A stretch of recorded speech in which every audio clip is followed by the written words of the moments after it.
안녕하세요. 유퍼실입니다. 오늘은 다이어트 할 때 부작용 5가지와 해결 방법, 극복 방법에 대해서 말씀드리도록 할게요. 첫 번째는 얼굴이 늙는다입니다. 분명하게 말씀드릴게요. 다이어트 하면 얼굴 늙습니다.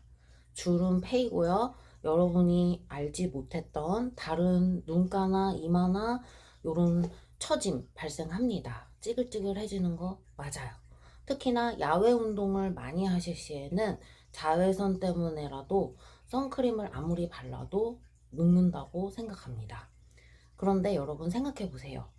다이어트를 하지 않은 상태로 살이 찐 상태로는 지방이 덕지덕지 껴있기 때문에 겉으로 봤을 때에는 나는 동안이야, 나는 늙지 않아, 그리고 다이어트를 하면 늙기 때문에 살을 빼면 안 돼, 중년이나 특히나 나이를 먹을수록 더더욱더 지방을 가지고 있어야 돼 라고 생각하실 수 있는데, 정말 작은 것 때문에 엄청 큰 걸 잃으시는 거예요. 저는 살을 빼기 전에 디스크도 있었고 자세가 불균형이 있어서 어떤 운동을 하든 제가 타겟하는 부위를 제대로 운동할 수도 없었거든요. 그런데 살을 빼고 나면 얼굴은 늙지만 그걸 필러나 보톡스 등으로 빠르게 회복할 수 있어요. 특히나 보톡스는 맞자마자 바로 회복 가능하고요. 다른 여타의 마취도 필요 없습니다. 필러 넣는 것도요, 히아루론산이에요. 넣고 나면 얼굴도 환해지고 효과도 오래 가기 때문에 리프팅 효과도 있고 늙는 것을 좀 우리가 동안의 얼굴로 바꿔줄 수 있단 말이에요. 마취 크림 바르고 한 30분 정도 지난 다음에 의사 선생님께서 정말 한 10분, 20분 시술해 주시면 여러분이 생각하시는 동안의 얼굴로 변화합니다. 그런데 이렇게 간단하게 살 뺄 수 있나요? 갑자기 수술대 위에 누워가지고 지방 흡입술이 아닌 이상해야 살을 확 뺄 수 있나요? 그리고 지방 흡입술도 엄청 위험하고 전신 마취고, 그렇게 지방 흡입술 한다 해도 내가 노력하지 않으면 내 것으로 온전하게 만들 수 없잖아요.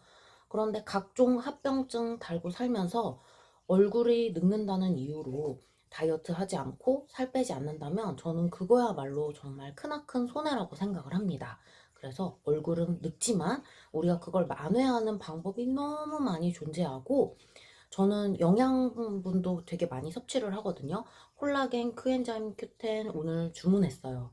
이런 다양한 영양소들을 통해서도 또 얼굴에 피부나 리프팅 효과나 이런 것들을 기대해 볼 수 있고, 저는 리프팅 레이저를 한 1, 2년쯤 전에 울세라 한번 맞은 거 외에는 리프팅을 한 적은 없는데, 다양한 방식으로 시술을 간단하게 할 수 있기 때문에 굳이 적은 노력과 비용과 에너지를 들여서 회복 가능한 것을 지방으로 가리는 채 이걸 동안이라고 착각하고 살진 않았으면 좋겠어요. 두 번째는 피부가 상한다라는 부작용입니다. 일시적으로는 그러합니다. 운동을 안 하시던 분이 운동을 하시게 되면 아무래도 땀이나 오염물 등이 피부에 남아서 피부가 상한다고 생각을 합니다. 이것도 일시적이에요. 오히려 운동을 열심히 하고 다이어트를 하게 되면 순환이 좋아지고 노폐물 배출이 용이해지면서 피부는 오히려 좋아집니다. 피부 상하는 것은 걱정하시지 마시고 쭉 운동하시고 다이어트 하셨으면 좋겠습니다. 세 번째는 가슴살이 빠지는 거에 대해서 걱정하시는 분들이 계세요. 빠집니다. 가슴살부터 빠지는 분도 많고요. 굉장히 빈유가 됩니다. 제가 가슴에 대해서 사이즈에 대해서 걱정해 본 적은 없거든요. 살을 빼고 나서 엄청 빈유가 됐어요. 분명하게 말씀드리지만 커뮤니티에서 뭐라고 하든 주변에서 아유 그 볼륨 없어서 라는 소리를 들으시는 거랑 상관없이 살찐 사람이 큰 가슴을 지닌 경우 A,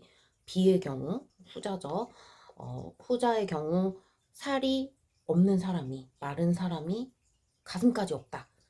압도적으로 후자의 경우가 인기도 많고 삶의 질도 높습니다. 제가 둘 다 해봤잖아요. 그리고 저는 추후에 가슴 수술도 계획하고 있거든요. 수술해서 예쁜 모양의 내가 원하는 방식으로 내가 원하는 사이즈대로 또 가질 수가 있는데, 정말 이 다이어트, 체형, 몸매 이거는 단순한 수술이나 시술로는 오래 갈 수도 없고 내 것으로 만들 수도 없기 때문에 저는 여러분께서 정말 본질적인 다이어트, 내 몸의 순환, 체형 교정, 자세 관리 등을 시작하시고 이걸 바로 잡은 뒤에 보완하시는 것을 추천드립니다.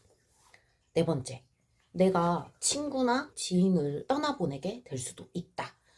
식단 관리를 하고 운동을 하다 보면은 아무래도 지금 친구나 지인에게 쓰시는 시간을 많이 뺏기고 또 그들과 함께 같은 식사 메뉴를 드시지 못하는 거에 대해서 부담감을 가지시는 경우가 있습니다. 여러분, 새로운 친구가 옵니다. 정말 진정한 친구라면 제가 건강해지고 나아지는 것에 대해서 박수치고 격려해주고 본받으려고 하지, 그것에 대해서 왜 나랑 시간을 안 보내줘? 왜 나랑 똑같은 메뉴를 먹지 않아? 라면서 떠나지 않습니다. 또 운동을 좋아하게 된 이후에 운동, 헬스, 웨이트 트레이닝을 좋아하는 신랑을 만나서 결혼도 했습니다. 다섯 번째, 탈모나 무월경을 또 걱정하시는 분들이 계세요. 저는 무월경을 경험하지는 않았기 때문에 이거에 대한 조언은 조금 어려울 것 같은데, 들리는 소문에 의하면 이건 다른 분들 영상을 보시는 게 나을 것 같아요. 무월경의 경우에는 너무 극심하게 체지방을 줄이신 경우에 특히 선수들 같은 분들 있죠. 그런 경우에 발생한다고 하니까 좀 찾아보시고요. 탈모에 대해서는 제가 할 말이 있어요. 제가 지금 머리 숱을 보시면 진짜 꽉 차 있잖아요. 제 머리 숱이 되게 많거든요. 특히 뒤쪽이 정말 많아요. 뒤쪽이 엄청 많은데 탈모 예방을 위해서가 아니라 저는 그냥 견과류를 되게 많이 먹었어요. 지방, 좋은 지방을 많이 먹었어요. 아보카도도 냉동 아보카도도 먹고 갈아서 바나나와 함께 우유와 함께 섭취하였습니다. 다른 과일이나 야채 등과 함께 섭취하기도 하고요. 아보카도 오일, 올리브 오일 스프레이 형태로 사서 계란 가지고 요리를 할 때 모든 요리에 식용유 대신 이 아보카도 오일이나 올리브 오일을 사용하였습니다. 견과류도 종류를 엄청 다양하게 먹었어요. 호두, 아몬드, 통 캐슈너트, 통 헤즐넛도 팔거든요. 피칸 같은 거 있죠? 이런 다양한 종류의 견과류들을 많이 섭취했고요. 저는 머리 헤어 관리법이 따로 있어요. 그래서 머리를 하루에 한두 번씩 감는데 두 번은 좀 오바잖아요. 근데 두 번을 감는 이유가 저녁에 무조건 감기 때문입니다. 피부를 위해서 내 피부에 이 더러운 오염 물질이나 미세먼지나 피지 등이 묻은 상태로 자면 피부가 더러워지기 때문에 아침에 출근을 해야 되거나 또는 약속이 있거나 할 때 저는 좀 찝찝한 상태로 나가는 걸 좋아하지 않아서 머리를 또 감습니다. 그래서 한두 번은 반드시 감고요. 감을 때 저만의 사용하는 샴푸가 있어요. 절대 광고 아니에요. 저처럼 구독자 없는 사람한테 누가 광고를 주겠어요. 수년간 써왔던 제품을 그냥 여러분한테 알려드리는 건데 솔직히 알려드리기 싫어요. 저만 쓰고 싶은데 이게 제가 지성 두피다 보니까 얼굴도 지성이어서 여드름이 굉장히 많이 나는 타입이거든요. 그래서 려에서 나온 두피 관리 샴푸를 리뉴얼된 형태로 그저께도 샀는데 샴푸로 손가락으로 두피 위주로 감습니다. 어차피 머리카락은 내가 물질을 하면 씻겨 나가는 그 샴푸 거품에 의해서 씻기기 때문에 두피를 정말 마사지하면서 꼼꼼하게 닦고요. 귀 뒤까지.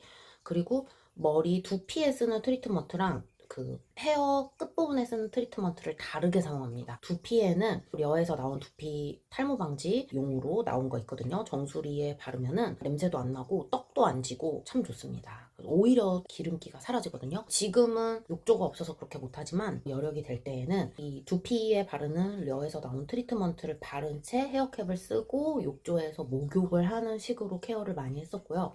머리 끝부분은 영양감 있게 리치한 제형의 트리트먼트로 다양하게 씁니다.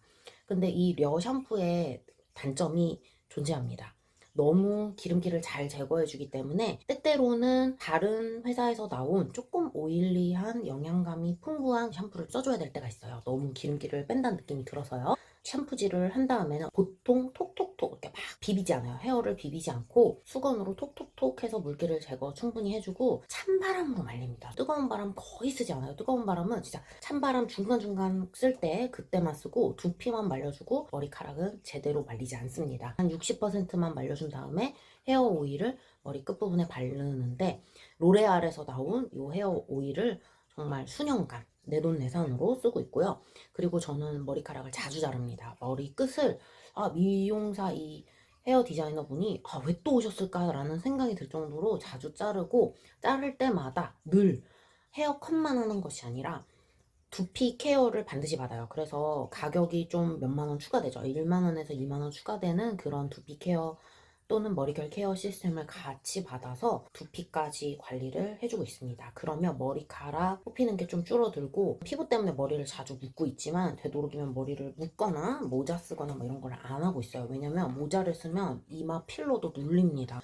얼굴에 자국도 남고, 모자를 깨끗하게 세정하지 않은 채로 모자를 쓰면 피부에도 안 좋기 때문에 모자 쓰지 않고 머리도 제대로 묶지 않습니다. 다이어트 할 때 부작용 5가지를 솔직하게 말씀드렸어요. 뭐 다이어트 하면 뭐 안 늙어 이거 거짓말이죠. 확실히 폭삭 늙습니다. 주름도 엄청 부각되고요. 하지만 단돈 몇만 원에 간단하고 비교적 안전한 시술들과 수술들이 존재하기 때문에 내가 얼굴이 늙을까봐 다이어트를 안 한다? 그러기에는 너무 내 삶에서 치르는 비용 지불이 크지 아니한가. 이쁘면 못 입고 운동할 때도 신경 쓰이고 남들 앞에서 주눅 들고 막 더 당당하게 다니지 못하고 내 외부적으로 병 걸리고, 그게 얼굴 조금 늙는 것보다 더 그게 좋을까요? 저는 그렇게 생각하지 않습니다. 또 피부 상할 수 있다. 처음에는 일시적으로는 상할 수 있지만 충분히 회복하게 되고 오히려 피부는 좋아진다. 노폐물 배출이 용이해지기 때문에 순환도 잘 되고요. 세 번째로는 가슴살이 빠지는 거 빠집니다. 그래서 이것도 저는 수술로 이제 마무리할 계획을 잡고 있는데 여러분들도 다른 방식을 쓰시면 돼요. 가슴이 큰 살찐 상태보다는, 물론 가슴이 크면서 날씬한 사람들 있어요. 존재합니다. 근데 2가지 경우에 하나죠. 10,000명 중 1명꼴로 카리나 같은 분이거나 수술을 하셨거나 은우님을 만나셨거나 둘 중 하나예요. 저는 의사 선생님 만나려고 합니다.